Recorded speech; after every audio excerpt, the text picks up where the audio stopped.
Dear learners, welcome to this session. Today we will be discussing the trafficking routes.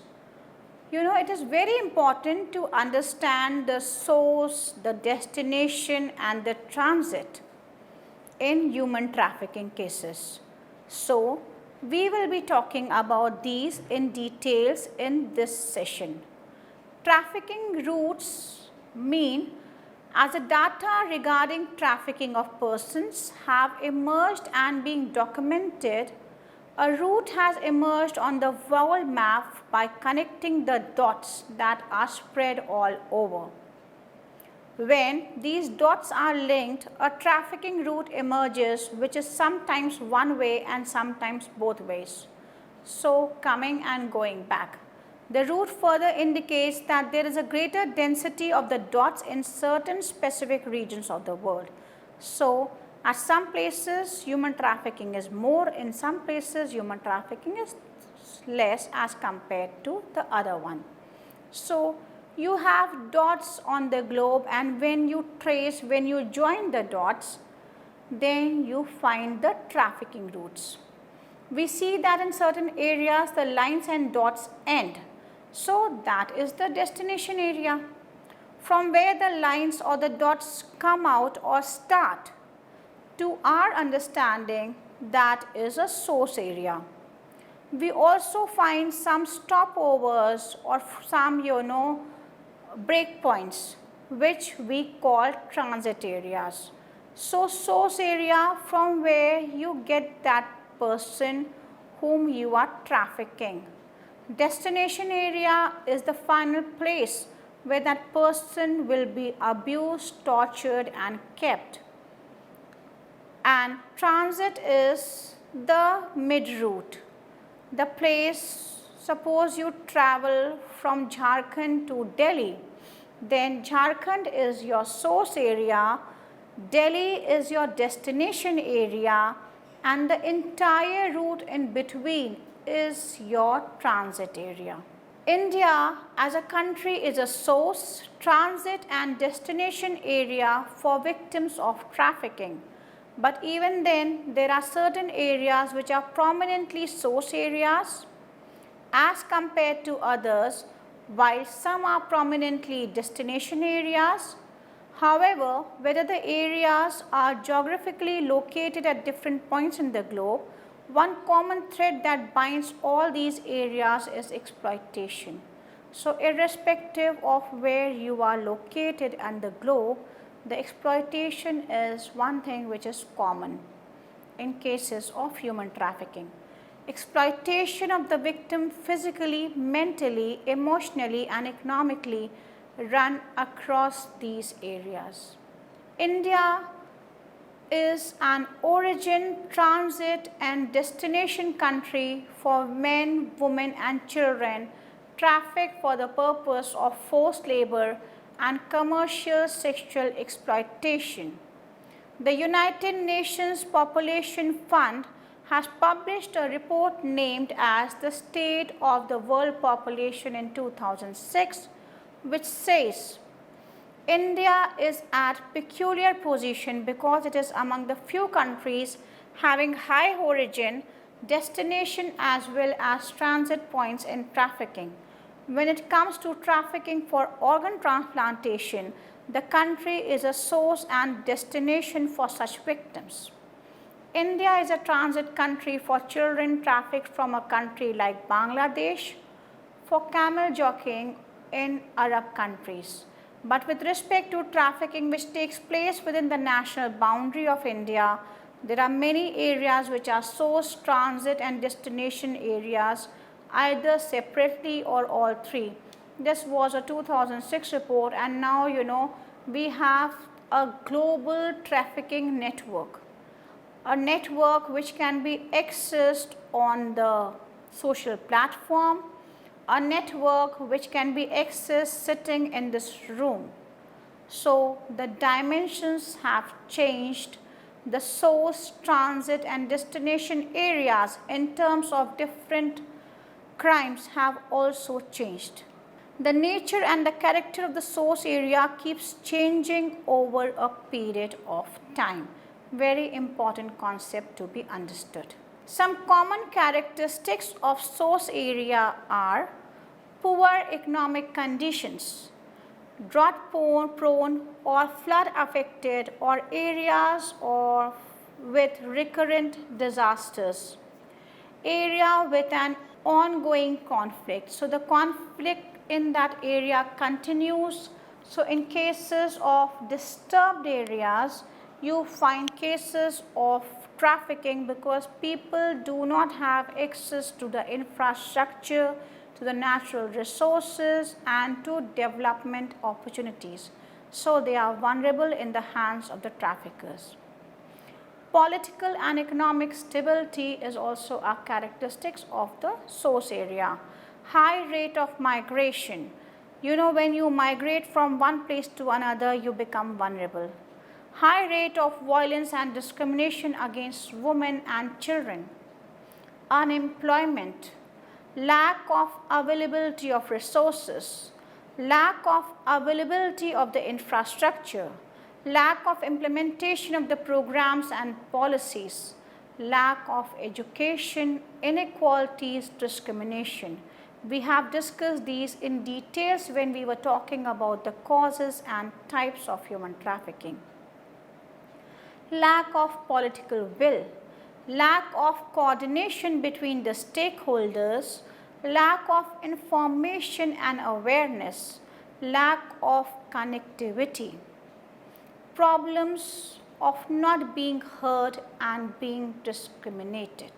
Destination area is an area where trafficked victims are taken to for exploitation, either in the form of commercial sexual exploitation, forced labor, pornography or organ transplantation, cyber crimes, illegal offences, sex tourism, etc.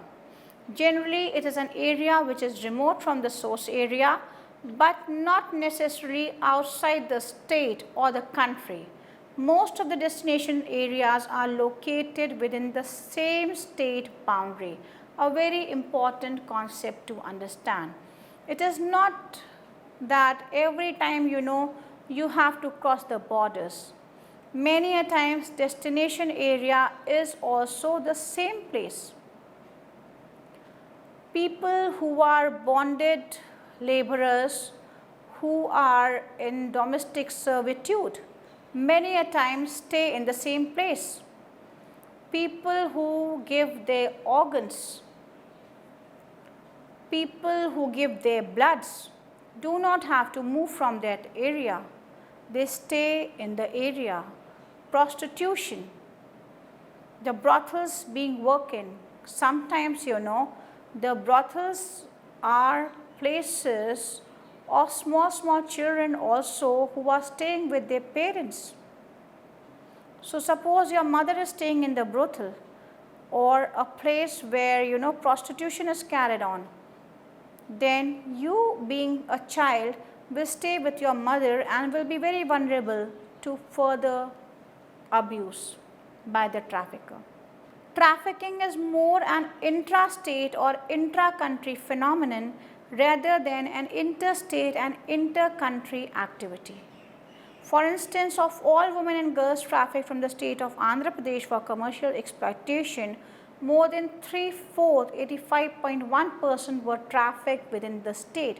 This is the data from NHRC 2005. It is very important to consider why victims of trafficking are transported outside the source area. Possible reasons may be avoiding detection and therefore prosecution, and may be the demand pattern in such places and the price that the trafficker would get in exchange of the victim. If a place offers higher price than the others, that would be preferred more than others. So, the profit oriented concept is very important. I will sell that person to a person who will pay me more. I do not think about the exploitation done to that person who is being sold. So whoever will give me more money, I will just sell that person to him or her. So money, profit is the motive and not the well-being of the person, not the consent of the person, not the interest of the person. So people who have been trafficked are victims and survivors and not accused and criminals. Destination areas can also be tourist places, places of pilgrimage, industrial centers and areas where troops are stationed. The relationship between tourism and trafficking is very strong. All metropolitan cities in India are also the destination areas for traffic victims. They are places which receive thousands of tourists, both domestic and foreign, every year. During festivals, trafficking to such places increases because of the influx of tourists to such places during these times. Even when there is some natural calamity, then or migration happening or some kind of a disease, then people move from one place to another in groups in a large number. So out of their vulnerability, they are moving from one place to another. During the transit, they can be abused. At the destination points, they can be abused because they are vulnerable. For sustenance, they need money. They need food and shelter. So during festivals, in times of calamity, national emergency, any armed conflict, these people become more vulnerable. There is a difference between destination areas and destination points. The destination points are the locations where traffic victims are in confinement and being exploited for commercial sexual exploitation, forced labor, organ transplantation, amongst other things. For example, in Maharashtra and West Bengal, may be the destination areas for victims trafficked for commercial sexual exploitation. So this is a destination area. But the places within these states where the victims are usually held in confinement and exploited are locations where brothels are being run. So these are the destination points. So there is a difference between the destination area and the destination point. Destination area may be a state, a city, but destination point is the locality where that activity has been carried out. So destination point can be your home, because you are very vulnerable sitting at your home. If you have access to smartphones, smart TVs and iPads, then if you are not safe, then that can be a destination point. Your home can be a destination point in cases of cyber crimes, in cases of pornography, in cases where people use your photographs which are available on the Facebook and social platforms for tempering it and using it for the prospective customers to decide, to take a call whether to purchase you or not to purchase you, whether you fit as per their demands or you do not fit as per their demands. So these are the destination points. So destination area is a bigger locality where that destination point is situated. It can be a hotel, it can be a factory in cases of labor trafficking, it can be a home in case of domestic servitude, it can be an agriculture field in case of bonded labor. It can be a hospital in case of organ transplantation happening without permission. In case of surrogacy, it can be your home or a place where delivery has been done. So destination points are much more concentrated points as compared to destination areas. One may think that the source, transit and destination areas are separate and different as they are very far off, but this is not so in all cases. I gave you an example that the children of women who are subjected to commercial sexual exploitation, CSA, are extremely vulnerable to being trafficked into commercial sexual exploitation by the trafficker. The vulnerability is the highest in these groups of children because most of these children are born out of wedlock relationship or a contractual relationship. The parents themselves are in trafficking mostly for commercial gain and for survival. When they grow old and don't get clients anymore, then the traffickers force them to bring their children into that business.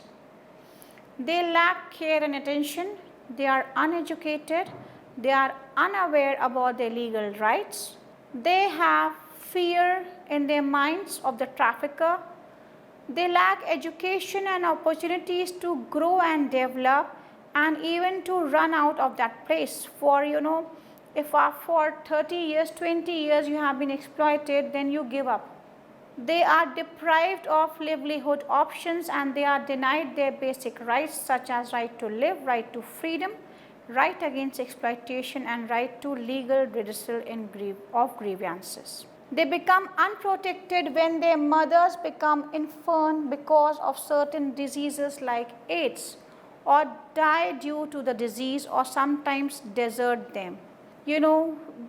Such children are children in need of care and protection.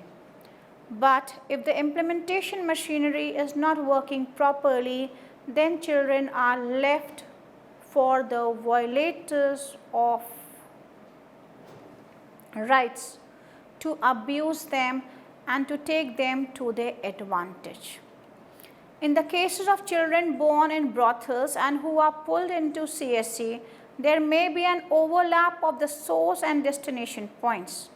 They are trafficked within the same source, transit and destination points. Same home, the source is same, the transit you don't have to move anywhere, and the destination point and the destination area is also the same. This is a case of internal trafficking where movement of the victim is not significant element. India is a transit and destination for sexual exploitation, for labor exploitation, for child labor, for child marriages, for organs, for drugs. And mind it, we have laws against all these forms of trafficking. We have labor laws, we have child prohibition laws, we have child marriages restraint act, we have organ transplantation act, we have drug laws, and we have laws related to abuse or sexual exploitation. We have Indian Penal Code, we have Immoral Traffic Prevention Act, we have Constitution of India which talks about dignity and worth and other fundamental rights, we have fundamental duties. Still we have these offences in India. This shows that the laws need to be implemented properly in India. We have to create awareness about different legal provisions and the Constitution of India, and we don't have to become customers or violators of rights. India is a source of hazardous labor, So source and destination area for hazardous labor. Chemical factories are there, Beedi Udyog is there, carpet factories, bangle industry, zari work. And if I talk about the major destination points in India where children are brought to work in these hazardous places are glass factories, slate industry, match and firearms industries, lock industry, diamond polishing industry, brassware industry, balloon factories, gemstone industry, carpet industry, cotton fields, agriculture fields, jewelry making units, brick kilns. So we have all these places, where the child has been trafficked for hazardous employment. So you cannot keep a child, you cannot employ a child, but this is a violation of the child laws or the labor laws in India. This is a violation of Right to Education Act. This is a violation of fundamental rights, Article 21A, Article 21, in terms when we think about a child who is so vulnerable that he cannot say no. Source and destination areas for victims trafficked for organ transplantation.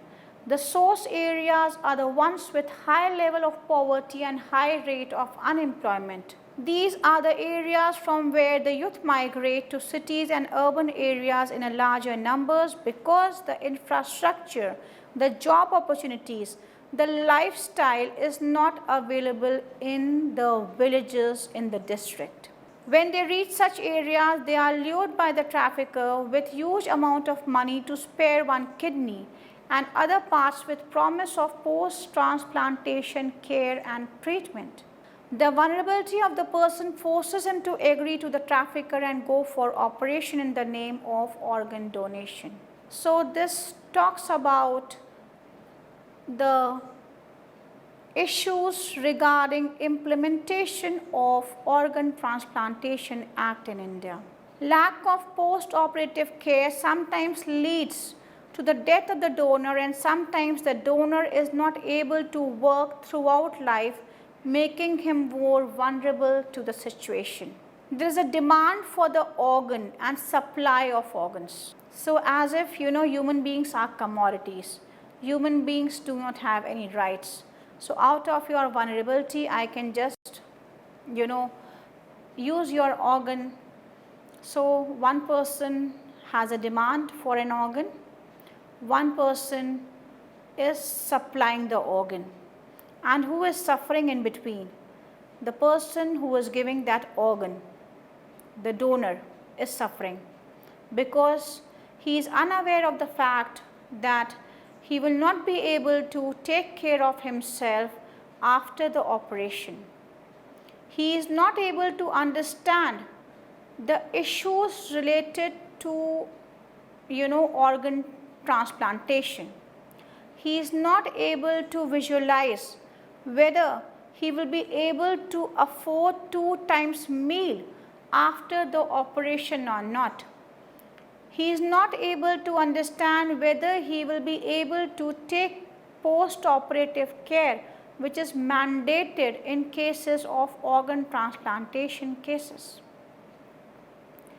Ignorance and unemployment, poverty, lack of resources forces a person to become a donor, and out of his or her vulnerability, he or she gives consent. This consent is not a free consent. This consent is not a consent which can be taken into consideration under any law. This consent is taken by fraud, by deception, by coercion, by abuse, by forcing, by giving you some lucrative offers, by showing you some good things which you don't know that will never come true. So these are the issues related to trafficking routes. So we find that trafficking routes that are the source, destination and transit needs to be addressed properly by the stakeholders with proper training, use of technology and the implementation of law, so that they are able to address the issues and implement the international documents, the conventions, the covenants, the Constitution of India and the legal provisions to protect the rights of the vulnerable people and to prevent them from being trafficked and to reintegrate and rehabilitate the victims and survivors of trafficking. Thank you for listening. Have a nice day.